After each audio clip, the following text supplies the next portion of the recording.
ಬೆಂಗಳೂರಿನಲ್ಲಿ ಮಹಿಳೆಯೊಬ್ಬರು ಅನುಮಾನಾಸ್ಪದವಾಗಿ ಸಾವಿಗೀಡಾಗಿರುವಂತಹ ಘಟನೆ ನಡೆದಿದೆ. ಹೈಕೋರ್ಟ್ನಲ್ಲಿ ವಕೀಲೆ ಆಗಿದ್ದಂಥವರು, ಜೊತೆಗೆ ಮಾಡೆಲನ್ನು ಕೂಡ ಮಾಡಿಕೊಂಡಿದ್ದಂಥವರು ಈಗ ನೇಣು ಬಿಗಿದ ಸ್ಥಿತಿಯಲ್ಲಿ ಅವರ ಶವ ಪತ್ತೆಯಾಗಿದೆ. 35 ವರ್ಷದ ಚೈತ್ರ ನೇಣು ಬಿಗಿದ ಸ್ಥಿತಿಯಲ್ಲಿ ಪತ್ತೆಯಾಗಿದ್ದಾರೆ. ಅನುಮಾನಾಸ್ಪದವಾಗಿ ಸಾವಿಗೀಡಾಗಿರುವ ಬಗ್ಗೆ ಶಂಕೆ ವ್ಯಕ್ತವಾಗ್ತಾ ಇದೆ. ಸಂಜಯ್ ನಗರ ಪೊಲೀಸ್ ಠಾಣಾ ವ್ಯಾಪ್ತಿಯಲ್ಲಿ ನಡೆದಿರುವಂಥ ಘಟನೆ ಇದು. ಚೈತ್ರ ಬಿ ಗೌಡ 35 ವರ್ಷ ನೇಣು ಬಿಗಿದ ಸ್ಥಿತಿಯಲ್ಲಿ ಪತ್ತೆಯಾಗಿದ್ದಾರೆ. ಹೈಕೋರ್ಟ್ನಲ್ಲಿ ವಕೀಲರಾಗಿದ್ದಂತಹ ಮೃತ ಚೈತ್ರ ಅವರ ಪತಿ KIDBಯಲ್ಲಿ ಅಸಿಸ್ಟೆಂಟ್ ಕಮಿಷನರ್ ಆಗಿದ್ದಾರೆ. ಮಾಡೆಲ್ ಆಗಿಯೂ ಕೂಡ ಗುರುತಿಸಿಕೊಂಡಿದ್ದಂತಹ ಚೈತ್ರ, ಅಂದರೆ ದಂಪತಿ ಮಧ್ಯೆ ವೈಮನಸ್ ಇತ್ತು ಅನ್ನುವ ಮಾಹಿತಿ ಸಿಕ್ಕಿದೆ. ಬೆಳಗ್ಗೆ ಮನೆಯಲ್ಲಿ ನೇಣು ಬಿಗಿದ ಸ್ಥಿತಿಯಲ್ಲಿ ಚೈತ್ರ ಶವ ಪತ್ತೆಯಾಗಿತ್ತು. ಘಟನಾ ಸ್ಥಳಕ್ಕೆ ಸಂಜಯ್ ನಗರ ಪೊಲೀಸರು ದೌಡಾಯಿಸಿದ್ದಾರೆ, ಪರಿಶೀಲನೆ ಕೂಡ ಮಾಡಿದ್ದಾರೆ. ಆ ಬಳಿಕ MS ರಾಮಯ್ಯಗೆ ಮೃತದೇಹವನ್ನು ಶಿಫ್ಟ್ ಮಾಡಿದ್ದಾರೆ ಎನ್ನುವ ಮಾಹಿತಿ ಇದೆ.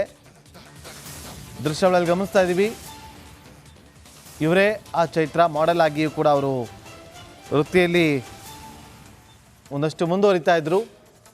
ಹೈಕೋರ್ಟ್ನಲ್ಲಿ ವಕೀಲರು ಕೂಡ ಆಗಿದ್ದರು. ಇವತ್ತು ಬೆಳಗ್ಗೆ ಮನೆಯಲ್ಲಿ ನೇಣು ಬಿಗಿದ ಸ್ಥಿತಿಯಲ್ಲಿ ಚೈತ್ರ ಮೃತದೇಹ ಪತ್ತೆಯಾಗಿದೆ.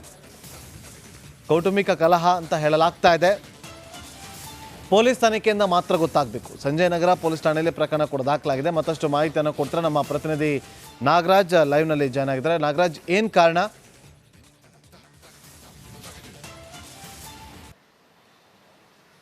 ನಾಗೇಂದ್ರ, ಏನು ಸಂಜಯ್ ನಗರ ಪೊಲೀಸ್ ಠಾಣಾ ವ್ಯಾಪ್ತಿಯ ಮನೆಯಲ್ಲಿ ಚೈತ್ರಗೌಡ ಅನ್ನೋ ಒಂದು ವಕೀಲೆ ನೇಣಿಗೆ ಶರಣವಾಗಿರೋ ಬಗ್ಗೆ ಇವತ್ತು ಬೆಳಗ್ಗೆ ಸಂಜಯ್ ನಗರ ಪೊಲೀಸರಿಗೆ ಮಾಹಿತಿ ಬಂದಿರತಕ್ಕಂಥದ್ದು. ಕೂಡಲೇ ಸಂಜಯ್ ನಗರ ಪೊಲೀಸರು ಸ್ಥಳಕ್ಕೆ ಹೋಗಿ ಪರಿಶೀಲನೆ ಮಾಡ್ತಾರೆ. ನೇಣು ಬಿಗಿದ ಪರಿಸ್ಥಿತಿಯಲ್ಲಿ ಒಂದು ಚೈತ್ರಗೌಡ ಮೃತದೇಹ ಪೊಲೀಸರಿಗೆ ಸಿಕ್ಕುವಂಥದ್ದು. ಈ ಹಿನ್ನೆಲೆಯಲ್ಲಿ ತಕ್ಷಣಕ್ಕೆ ಆ ಒಂದು ಕ್ರೈಮ್ ಸೀನನ್ನು ಅಕ್ಯೂರ್ ಮಾಡಿ ಅಲ್ಲಿದ್ದಂಥ ಕೆಲವೊಂದು ವಿಚಾರಗಳನ್ನು ಗಮನಿಸಿ ಅಲ್ಲಿಗೆ FSL ಅನ್ನು ಕರೆಸ್ಕೊಂಡು ಮತ್ತು ಏನು ಪ್ರಾಥಮಿಕ ಸಾಕ್ಷಿಗಳನ್ನು ಸಂಗ್ರಹಿಸಲಿಕ್ಕೆ ಏನೆಲ್ಲ ಅವಶ್ಯಕ ಇದಿದವೋ ಆ ಪ್ರೊಸೀಜರ್ಗಳನ್ನು ಮುಗಿಸಿ ಈಗ ಮೃತದೇಹವನ್ನು MS ರಾಮಯ್ಯ ಆಸ್ಪತ್ರೆಗೆ ರವಾನೆ ಮಾಡಿರ್ತಕ್ಕಂಥದ್ದು. ಇಲ್ಲಿ ಪ್ರಮುಖವಾಗಿ ಒಂದಷ್ಟು ಪ್ರಾಥಮಿಕ ಮಾಹಿತಿಗಳು ಪೊಲೀಸರಿಗೆ ಲಭ್ಯ ಆಗ್ತಾ ಇರೋದು ಏನಂತಂದರೆ, ಏನು ಅವರ ಪತಿ KS ಅಧಿಕಾರಿ ಇದ್ದಾರೆ, ಅವ್ರ ಜೊತೆ ಒಂದಷ್ಟು ವೈಮನಸ್ಯ ಇತ್ತು, ದಾಂಪತ್ಯದಲ್ಲಿ ಒಂದಷ್ಟು ದಾಂಪತ್ಯ ಕಲಹ ಇತ್ತು. ಈ ಹಿನ್ನೆಲೆಯಲ್ಲಿ ಅವರು ಆತ್ಮಹತ್ಯೆಗೆ ಶರಣಾಗಿರಬಹುದು ಅನ್ನೋ ಒಂದು ಶಂಕೆ ಇದೆ ಅನ್ನೋ ಮಾಹಿತಿಗಳು ಸಂಜಯ್ ನಗರ ಪೊಲೀಸರಿಗೆ ಲಭ್ಯ ಆಗಿರ್ತಕ್ಕಂಥ ಪ್ರಾಥಮಿಕ ಅಂಶಗಳಲ್ಲಿ ಗೊತ್ತಾಗ್ತಾ ಇರ್ತಕ್ಕಂಥದ್ದು. ಆದರೆ ಡೀಟೇಲ್ಡ್ ಆಗಿ ಈ ಬಗ್ಗೆ ಒಂದು ವಿಚಾರಣೆ ಆಗಬೇಕು, ಮತ್ತು ಜೊತೆಗೆ ಕೆಲವೊಂದು ಪ್ರಾಥಮಿಕ ಸಾಕ್ಷಿಗಳು ಒಂದು ಸ್ಥಳದಲ್ಲಿ ಏನು ಸಿಕ್ಕಿದ್ದಾವೆ ಅವುಗಳ ಒಂದು ಅನಾಲಿಸಿಸ್ ಆಗಬೇಕು. ಇದಾದ ಬಳಿಕವೇ ಅವರ ಒಂದು ಆತ್ಮಹತ್ಯೆನ ಅಥವಾ ಯಾರಾದರೂ ಕೊಲೆ ಏನಾದರೂ ಮಾಡಿದ್ದಾರೆ ಎಲ್ಲದರ ಬಗ್ಗೆ ಸಂಪೂರ್ಣವಾದಂಥ ಮಾಹಿತಿ ಸಿಗುವಂಥದ್ದು. ಆದರೆ ಸದ್ಯಕ್ಕೆ ಮೃತದೇಹವನ್ನು ಮರಣೋತ್ತರ ಪರೀಕ್ಷೆಗೆ ಕಳಿಸಿ ಅಲ್ಲಿ ಒಂದು ಪೋಸ್ಟ್ ಮಾರ್ಟಮ್ ರಿಪೋರ್ಟ್ ಬಂದ ಬಳಿಕ ಜೊತೆಗೆ ಒಂದು ಏನು ಸ್ಥಳದಲ್ಲಿ ಪ್ರಾಥಮಿಕವಾಗಿ ಸಿಕ್ಕಿರ್ತಕ್ಕಂಥ ಅಂಶಗಳನ್ನು ಅನಾಲಿಸಿಸ್ ಮಾಡಿದ ಬಳಿಕವಷ್ಟೇ ನಾವು ಈ ಒಂದು ಪ್ರಕರಣದಲ್ಲಿ ನಿರ್ದಿಷ್ಟವಾದ ಒಂದು ನಿಲುವಿಗೆ ಬರಲಿಕ್ಕೆ ಸಾಧ್ಯ ಅಂತೇಳಿ ಪೊಲೀಸ್ ಮೂಲಗಳು ಹೇಳ್ತಾ ಇರ್ತಕ್ಕಂಥದ್ದು. Nagendra, okay, thank you Nagaraj ನಿಮ್ಮೆಲ್ಲ ಮಾಹಿತಿಗಾಗಿ.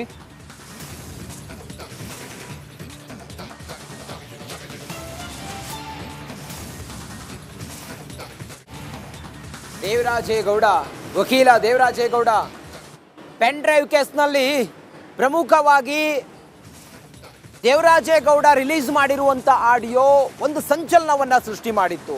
ಈ ದೇವರಾಜೇಗೌಡ ಬಂಧನ ಆಗಿದೆ. ಲೈಂಗಿಕ ದೌರ್ಜನ್ಯ ಪ್ರಕರಣದಲ್ಲಿ ದೇವರಾಜೇಗೌಡರ ವಿರುದ್ಧ ಏಪ್ರಿಲ್ 1ನೇ ತಾರೀಕು ಕೇಸ್ ದಾಖಲಾಗಿತ್ತು. ಕೇಸ್ ದಾಖಲಾಗಿ ಇವತ್ತು ಅವರ ಬಂಧನ ಆಗಿದೆ. ನಿನ್ನೆ ಅವರನ್ನು ಈ ಸಂಬಂಧ ವಿಚಾರಣೆಗೂ ಕೂಡ ಕರೆದಿದ್ರು. ದೇವರಾಜೇಗೌಡರ ವಿರುದ್ಧ ಕೇಸ್ ದಾಖಲಾಗಿತ್ತಲ್ಲ, ಆ ಸಂಬಂಧ ವಿಚಾರಣೆಗೆ ಕರೆದಿದ್ರು. ಇವತ್ತು ವಕೀಲ ದೇವರಾಜೇಗೌಡ, BJP ಮುಖಂಡ ಕೂಡ ಹೌದು, ಅವರ ಬಂಧನ ಆಗಿದೆ. ವಿಚಾರಣೆಯನ್ನು ನಡೆಸಿ ದೇವರಾಜೇಗೌಡನನ್ನು ಪೊಲೀಸರು ಬಂಧಿಸಿದ್ದಾರೆ. ಏಪ್ರಿಲ್ 1ನೇ ತಾರೀಕು ಲೈಂಗಿಕ ಕಿರುಕುಳ ಆರೋಪದ ಪ್ರಕರಣ ದಾಖಲಾಗಿತ್ತು. ಏಪ್ರಿಲ್ 1ನೇ ತಾರೀಕು ನಿನ್ನೆ ದೇವರಾಜೇಗೌಡನನ್ನು ವಿಚಾರಣೆಗೆ ಕರೆದಿದ್ರು. ಇವತ್ತು ಅವರ ಬಂಧನ ಆಗಿದೆ. ದೇವರಾಜೇಗೌಡರ ವಿಚಾರಣೆ ಬಳಿಕ ಅವರನ್ನು ಬಂಧನ ಮಾಡಿದ್ದಾರೆ. ಆ ಮೂಲಕ ಪೆನ್ ಡ್ರೈವ್ ಕೇಸ್ ಮುನ್ನೆಲೆಗೆ ಬರ್ತಾ ಇದ್ದಂತೆ ದೇವರಾಜೇಗೌಡ DK ಶಿವಕುಮಾರ್ ಅವರ ಷಡ್ಯಂತ್ರದ ಬಗ್ಗೆ ಮಾತಾಡಿದರು. DK ಶಿವಕುಮಾರ್ ಅವರ ಒಂದು ಷಡ್ಯಂತ್ರದಿಂದಾಗಿ ಇದು ಇಷ್ಟು ದೊಡ್ಡ ಸುದ್ದಿ ಆಗಿದೆ, ಮತ್ತು ಅವರು JDS ಪಕ್ಷವನ್ನು ಹೆಣೆಯೋದಕ್ಕಾಗಿ ಇಷ್ಟೆಲ್ಲ ಮಾಡಿದ್ರು ಅನ್ನೋದನ್ನು ಹೇಳಿದರು. ಅದಾದ ನಂತರ ಅವರ ಮೇಲೆ ಪ್ರಕರಣ ದಾಖಲಾಗಿತ್ತು. ಮಾರ್ಚ್ನಲ್ಲಿ ಒಂದು ಕೇಸ್ ದಾಖಲಾಗಿತ್ತು ಯಾರು ದೇವರಾಜೇಗೌಡ ವಿರುದ್ಧ. ಏಪ್ರಿಲ್ 1ನೇ ತಾರೀಕು ಮತ್ತೊಂದು ಪ್ರಕರಣ ದಾಖಲಾಗಿತ್ತು. ಈ ಎಲ್ಲದರ ಸಂಬಂಧ ನಿನ್ನೆ ವಿಚಾರಣೆಗೆ ಕರೆಸಿ ಅವ್ರನ್ನ ವಶಕ್ಕೆ ಪಡೆದಿದ್ದಾರೆ ಅಧಿಕಾರಿಗಳು.